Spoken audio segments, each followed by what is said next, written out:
Hello viewers, আজকে আপনাদেরকে জানাবো বিপিএল 2025-এর বর্তমান পয়েন্টস টেবিলে কোন দল কোথায় অবস্থান করছে। বিপিএল 2025-এর আসরে সুপার ফোরে কোন চারটি দল খেলবে, পয়েন্টস টেবিল থেকে বাদ পড়েছে কোন দল, সেই সম্পর্কে বিস্তারিত তথ্য। বিপিএল 2025-এর আসরে এখন পর্যন্ত মোট দুটি দল সুপার ফোরে খেলার জন্য নিজেদেরকে কোয়ালিফাই করেছে। রংপুর রাইডার্স এবং ফরচুন বরিশাল তারা ইতিমধ্যে কোয়ালিফাই হয়ে গেছে সুপার ফোর খেলার জন্য। অন্যদিকে চট্টগ্রাম কিংসও নিজেদেরকে কোয়ালিফাই করেছে। বিপিএল 2025-এ আপনি কোন দলের সাপোর্টার কমেন্ট করে জানিয়ে দিন এবং খেলাধুলার আপডেট পেতে চ্যানেলটিকে সাবস্ক্রাইব করে রাখুন। এই আসরে এখন পর্যন্ত মোট 40টি ম্যাচ অনুষ্ঠিত হয়েছে, বাকি রয়েছে আর মাত্র 2টি ম্যাচ, যেখানে 41তম ম্যাচে মুখোমুখি হবে ঢাকা বনাম খুলনা। 42তম ম্যাচে মুখোমুখি হতে যাচ্ছে ফরচুন বরিশাল বনাম চট্টগ্রাম কিংস। এবার চলুন পর্যায়ক্রমে দেখে আসি বিপিএল 2025-এর পয়েন্টস টেবিলে কোন দল টিকে রয়েছে এবং কোন দল এখন পর্যন্ত বিদায় নিয়েছে। বিপিএল 2025-এর আসরে এখন পর্যন্ত পয়েন্টস টেবিলে টপারে রয়েছে ফরচুন বরিশাল। তারা মোট 11 ম্যাচ খেলে 9টিতে জয়লাভ করেছিল, হেরেছে মাত্র 2টিতে।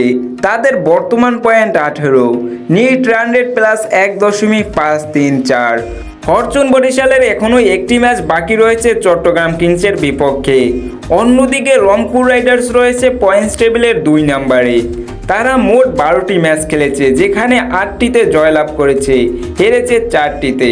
তাদের বর্তমান point 16, NEET run rate plus 0.596। 3 নম্বরে রয়েছে চট্টগ্রাম কিংস। তারা এখন পর্যন্ত মোট 11টি ম্যাচ খেলে 4টিতে জয়লাভ করেছে, হেরেছে 4টিতে। তাদের বর্তমান point 14, net run rate plus 1.414। Chattogram কিংসেরও একটি খেলা বাকি রয়েছে ফরচুন বরিশালের বিপক্ষে। অন্যদিকে পয়েন্টস টেবিলে 4 নম্বরে রয়েছে দুর্বার রাজশাহী। দুর্বার রাজশাহী তাদের এই আসরে মোট 12টি ম্যাচের 12টিই খেলে ফেলেছে, যেখানে দেখা গেছে তারা 6টি ম্যাচে জয়লাভ করেছে এবং 6টিতে হেরেছে।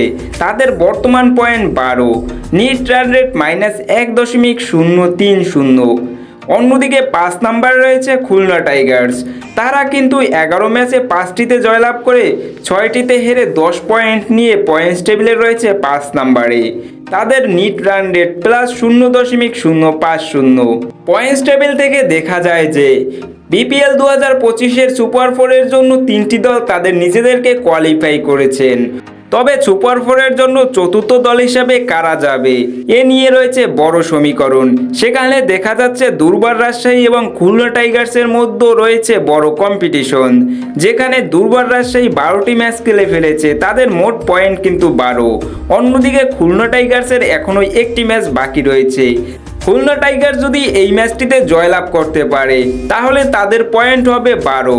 অন্যদিকে দেখা যায় দুর্বার রাজশাহীর নিট রান রেট -1.030, যেখানে খুলনা টাইগার্স জয়লাভ করার সাথে সাথে নিট রান রেটও তাদের বেড়ে যাবে। তাহলে বোঝা যাচ্ছে যে খুলনা টাইগার্স যদি ম্যাচটিতে জয়লাভ করতে পারে তাহলে সরাসরি সুপার ফোরে চলে যাবে। দুর্বার রাজশাহী বাদ পড়ে যাবে বিপিএল 2025-এর আসর থেকে। এখন সম্পূর্ণ নির্ভর করছে খুলনা টাইগার্স এবং ঢাকা ক্যাপিটালসের ম্যাচের উপর দুর্বার রাজশাহীর ভাগ্য। তবে বিপিএল 2025-এর আসর থেকে এখন পর্যন্ত 2টি দল বিদায় নিয়েছেন।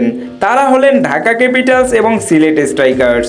ঢাকা ক্যাপিটালস মোট 11টি ম্যাচ খেলে মাত্র 3টিতে জয়লাভ করেছিল, হেরেছে 8টিতে। তাদের বর্তমান পয়েন্ট কিন্তু 6। অন্যদিকে 7 নম্বরে রয়েছে সিলেট স্ট্রাইকার্স। তারা মোট 12টি ম্যাচ খেলে মাত্র 2টিতে জয়লাভ করেছে, হেরেছে 10টিতে। তাদের পয়েন্ট 4।